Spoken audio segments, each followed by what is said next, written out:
On va passer aux questions. S'il y avait un petit message à garder avant de partir, c'est s'engager pour l'équité en santé. C'est possible pour tout le monde, tout le temps, avec des modèles qui ne cèdent pas, avec des financements, sans financement, dans vos cabinets, tous les jours. Je vous rappelle que Gladys vous a parlé d'un petit guide qui a été fait par le Collège de médecine générale. Et après les questions, avant de partir, il y en a quelques exemplaires qui sont posés devant la scène. Si vous voulez venir les prendre, c'est avec plaisir. C'est 100 petites idées sur comment gérer les situations sociales de vos patients. Alors, est-ce que vous avez des questions? Oui. Bonjour, à côté, là, de l'autre côté, Aurélie. Oui. Bonjour, Pauline Jean-Mougin de Nantes. Merci beaucoup pour vos présentations, d'avoir montré vos missions, votre quotidien. C'était très inspirant, ça fait du bien dans ces temps brumeux et pluvieux au sens propre et au sens figuré. Donc merci beaucoup parce que vraiment c'est réconfortant. J'ai deux questions, remarques. La première c'est, mais peut-être qu'il y a les réponses dans le guide. Quand on est dans des petites structures qui sont en centre-ville, qui n'ont pas les capacités, on ne peut pas tous avoir des médiateurs, avoir une énorme maison de santé et des expérimentations comme vous faites. Comment on peut avoir accès aux médiateurs en santé? Parce qu'en fait, moi, dans ma patientèle, je vais du très favorisé au très défavorisé. Et je n'ai pas ça, et ça manque énormément. Des monsieur R, monsieur C, on en a tous, et on aimerait bien qu'ils soient accompagnés par vous. Voilà. Et puis la deuxième remarque, c'est... vous êtes très enthousiaste et positif, et heureusement, et optimiste, parce qu'on en a besoin ici quand on se retrouve. Mais quand on voit les chiffres que Jérémy nous a donnés, 600 000 euros pour 6 000 patients, donc si j'arrive à faire une division, ça fait 100 euros par an par patient du cabinet. C'est hyper rentable en fait. Quand est-ce que les politiques vont s'en rendre compte? Quand est-ce qu'il y aura des moyens à long terme? Et me dites pas d'aller voter parce que sinon on a Michel Barnier quoi. Donc quand est-ce que ça va changer? Voilà, merci. Eh bien écoute, merci Pauline pour ces commentaires. Qui veut lui répondre sur comment est-ce qu'on peut faire au cabinet quand on n'a pas de modèle pour accès à la médiation en santé? Jérémy? Alors, on travaille, je ne sais pas où tu es passé. Ok. On travaille avec beaucoup de médiateurs et médiatrices qui ne sont pas de la maison de santé, en plus des nôtres. Donc du coup, c'est possible également dans vos cabinets. En fait, tout simplement, c'est des associations ou des lieux d'hébergement qui emploient eux-mêmes des médiateurs en santé. Je pense à Marseille, on a travaillé... Prostitution traite, Image Santé, c'est une association pour les jeunes, pour la transculturalité, les CADA, les centres d'hébergement pour demandeurs d'asile, enfin, tout ce type de structures qui peuvent employer des médiateurs en santé. Donc je pense qu'il doit y avoir des réseaux associatifs qui emploient, enfin tout un réseau associatif avec des associations qui emploient des médiateurs. On me souffle à l'oreillette les communes. Oui, il y a pas mal de municipalités, notamment si je prends... je ne sais pas, tu es dans quelle... à Nantes? Normalement, voilà, sur ce genre de grosse métropole, quand même, les municipalités mettent en place. Et puis sinon, normalement, tu peux contacter directement la CAF. Maintenant, bon...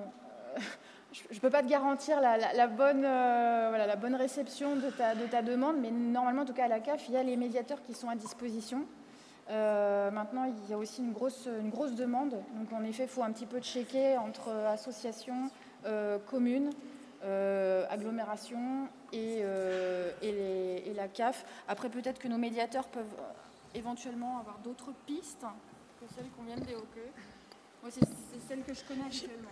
Alors nous, on n'a pas de solution miracle. À Strasbourg, il y a 10 jours, il y a eu le forum de la médiation en santé, organisé par la ville de Strasbourg. Et en fait, c'est pour vous dire que je pense que les politiques commencent à comprendre l'intérêt des médiateurs. On commence à se saisir de ça. Et du coup, ils viennent vers nous pour nous demander à ce que nos médiateurs interviennent. Mais je vais laisser raconter. Je pense que progressivement, oui, il y a effectivement une prise de conscience de l'intérêt tout à l'heure, on parlait que c'est des nouveaux métiers, enfin, ça apparaissait, enfin, c'est nouveau dans le paysage.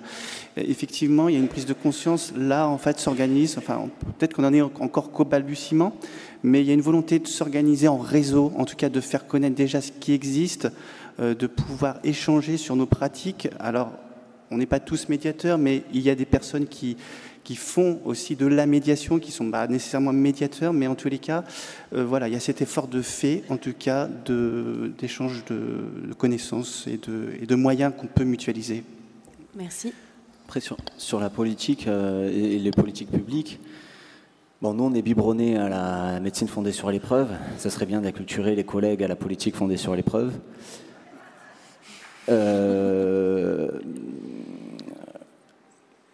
Ce que je veux dire, c'est qu'en tout cas, je pense qu'il ne faut pas attendre que ça vienne forcément d'en haut, de porter sur le terrain. La recherche apporte du coup des preuves, et les preuves qui sont apportées peuvent permettre de sensibiliser, de mener des actions derrière pour mobiliser les politiques. Je pense notamment à Marseille, là, on travaille avec l'ARS pour utiliser les preuves qui existent pour étendre l'accès à l'interprétariat pour l'ensemble d'un territoire. Et après, bon, désolé, hein, mais je me permets, il y a Orelsan qui a dit tout ne va pas changer, enfin, sauf si tu le fais. Quand tu as le désert à traverser, il n'y a rien à faire que d'avancer. Merci. C'est bon, Jérémy, je te pardonne. Est-ce qu'il y a d'autres questions? Oui, ici. Ici. Ah, oui. Salut, Cécilia Sadani-Gomez, Paris. Donc, moi, je suis en maison de santé, donc vous m'avez vendu du rêve, hein, comme ma collègue de Nantes. J'ai pas de médiateur en santé comme ma collègue de Nantes. Du coup, je me pose la question, c'est quoi le parcours pour devenir médiateur en santé? Ça, c'est ma première question. Comment on devient médiateur en santé? Vous avez parlé de médiateur accueillant, de médiateur en santé. Je veux bien avoir un peu la nuance... La fiche de poste, parce que voilà, comme Jérémy, j'ai la chance d'avoir la gérance d'une MSP, donc voilà, il y a des process un peu dans ce sens-là. Et la dernière question, je la tente, mais on peut se la faire en off après, juste la fourchette salariale, parce que étant une MSP labellisée, effectivement, on touche des ACI, et ça peut être quelque chose qui peut être pensé. Du coup, je voulais savoir quoi ramener à mes collègues de Strasbourg à Paris, à la capitale. Ok, merci pour cette question, et je veux bien une réponse rapide et concise, s'il vous plaît. Alors du coup, moi j'étais assistante médicale pendant 2 ans, donc je connaissais déjà un petit peu la maison de santé du Néof. Et ensuite, on a fait des réunions d'équipe où on a cherché vraiment une solution de comment accompagner le patient au mieux dans son parcours afin qu'il loupe plus ses rendez-vous, afin de l'aider au mieux. Et c'est là qu'on a vu sur le poste de médiateur accueillante. Donc voilà. Et pour se former, comment on devient médiateur? Alors, en médiation, alors c'est tout nouveau, il n'y avait pas encore de formation. Je crois qu'il y en a une maintenant qui vient à Paris, ouais. Paris Sorbonne. Voilà, okay. Pour l'instant, en fait, nous, ils ont été formés sur le tas, c'est ça? Oui. Voilà. Donc il y a 2 réponses. On se forme sur le tas et il y a une formation qui est à Sorbonne. Et les réponses, c'est les 2, mon capitaine. C'est ça? Ouais. Ok. Et sur la grille salariale, en fait, on a une grille salariale codifiée. Hein, je ne sais plus comment elle s'appelle. On pourra vous le dire, mais c'est des grilles. Vous voulez dire vos salaires? Alors, peut-être pas, non. Oh bon. Pourquoi pas? À vous de voir. Moi, Bon, en tout cas, c'est une grille salariale. On n'a pas inventé un salaire. Enfin voilà, c'est. C'est ça. Merci beaucoup. Les réponses étaient très claires. Est-ce qu'il y a d'autres questions? Là-haut. Là-haut. Cyril Beg, d'Angers, et puis exerçant à Morane, donc plutôt une précarité rurale, qui est un peu différente de celle que vous pouvez décrire. Et en fait, alors j'ai presque eu la réponse, mais je me suis demandé si les assistants médicaux, moi j'ai une assistante médicale, j'ai l'impression qu'elle fait un peu de médiation en santé. Mais du coup, voilà, comme là vous étiez vous-même assistante médicale, quelle est la différence? Est-ce que c'est finalement, est-ce que vous aviez l'impression d'en faire déjà un petit peu avant? Alors oui, tout à fait. La seule différence, c'est que là, on peut vraiment prendre le temps de se consacrer entièrement aux patients. Le rôle d'assistante médicale, c'est beaucoup répondre au téléphone, accueillir le patient, prendre les cartes vitales, enfin, en tout cas dans notre structure. Là, on a vraiment un poste à part, donc on travaille avec les assistantes médicales toujours, mais on se consacre plus sur le patient. Donc on est vraiment sur la prise en charge du début à la fin, à partir du moment où le patient entre en consultation.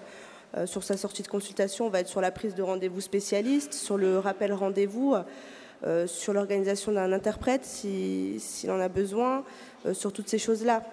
Choses que généralement les assistantes médicales n'ont pas forcément le temps. Le dépistage des vulnérabilités Alors, moi, je lui confie des situations comme ça, mais c'est vrai peu. Enfin, voilà, si j'en avais plein, je ne pourrais pas lui confier tout, mais elle s'occupe de gérer certaines situations comme ça. Il y a beaucoup de tâches similaires. Ok. Après, il y a Vas-y. quand même une part de la médiation qu'on n'a pas forcément abordée là, mais la médiation pair aussi. Hein. Médiation interculturelle, médiation pair. Et je pense pour la ruralité, mon collègue il est parti, il m'entend pas. Non mais sur la ruralité, ouais, voilà. Voilà, quand les patients s'emparent de la problématique et donc deviennent travailleurs pairs. Donc c'est la médiation en santé peut être aussi cela. Et la dernière question, s'il en reste une. Hello, je peux? Oui, Là, oui. Merci beaucoup pour la présentation qui était très fascinante. Je suis Caroline de Montpellier. On a une MSP libérale, on emploie une médiatrice. Je confirme le bricolage, le financement. C'est très compliqué si l'IRS ne finance pas. Ma question, c'est l'évaluation de la médiation qui nous pose problème en ce moment. Il faut des chiffres quantitatifs pour mieux plaidoyer. Est-ce que vous avez des idées? L'évaluation quantitative de la médiation en santé? Oui. Alors, du coup, dans la thèse là, que je vous ai présentée, on va sortir quelque chose. Je ne sais pas encore quoi, très honnêtement. Sur le protocole des violences sexuelles aussi. Je me retourne faire l'appel à un ami de Dr Gégaud qui doit peut-être avoir des idées de papier et qui ont évalué la médiation. Mais dans la littérature internationale, il y a des trucs sur les health workers, tout ça. Oui, l'utilisation d'échelle d'empowerment et pouvoir d'agir. Donc j'ai un projet de recherche à proposer. Ah. Non, la médiation en santé. L'impact de la médiation. L'impact de la médiation. On réfléchit sur une échelle d'empowerment de pouvoir d'agir. Qui est très courte, parce que les health literacy questionnaires sont très longs. 25 questions, ils n'ont pas le temps de faire. Donc, il y a eu... Non, si, c'est ça. Le temps que ça monte, il y a un papier qui est sorti sur le Covid qui montre l'impact de la médiation en santé chez les patients sans chez soi, fait par une collègue psychiatre à Marseille. Donc ça, alors après, c'est une population particulière. Hein. Oui, mais je veux dire, et après, la médiation est un métier nouveau, et donc les papiers commencent à sortir. Je pense que ce que Carolina voulait nous dire, c'est que si on veut pouvoir promouvoir ça et le faire financer, il faut des chiffres, et il faut faire de la recherche, et il faut publier pour pouvoir un plaidoyer, pour pouvoir dire on en a besoin, ça sert, ça marche, ça sert à quelque chose. Donc je pense que ce qu'elle voulait nous dire, c'était allez-y, faites de la recherche là-dedans. Et proposer quelque chose. Et voilà. Et proposer quelque chose. Juste pour compenser un peu, dans SECPA, nous on se bat pour pas donner de chiffres. Enfin, les indicateurs, ils sont toujours partiels. Ils disent ce qu'ils veulent dire et on peut faire des chiffres ce qu'on veut. Dans SECPA, on s'est battu pour avoir une évaluation sociologique. Et donc, il y a des sociologues qui sont venus, qui ont fait des entretiens, qui sont venus voir comment ça se passait sur place. Et je pense qu'il faut qu'on se batte pour des indicateurs qui ne soient pas chiffrés. Oui. Il faut des indicateurs chiffrés, mais on peut faire autrement aussi. Il faut des évaluations. Et voilà. Non chiffrées. Il faut évaluer, ça c'est clair. Il faut évaluer. Mais je trouve que c'est difficile d'évaluer le bénéfice médico-économique d'un médiateur santé. Combien est-ce qu'on a évité d'hospitalisation? On n'en sait rien. Mais sur, les indices de bonheur, sur les indices de confiance des patients, je pense que là, on peut faire quelque chose, mais aussi sur des histoires. Je pense qu'il faut qu'on commence à évaluer des histoires. Eh ben, merci beaucoup. Ça nous laisse de quoi faire en tant qu'enseignant, en tant que chercheur et surtout en tant que soignant. Merci à tous et bonne soirée.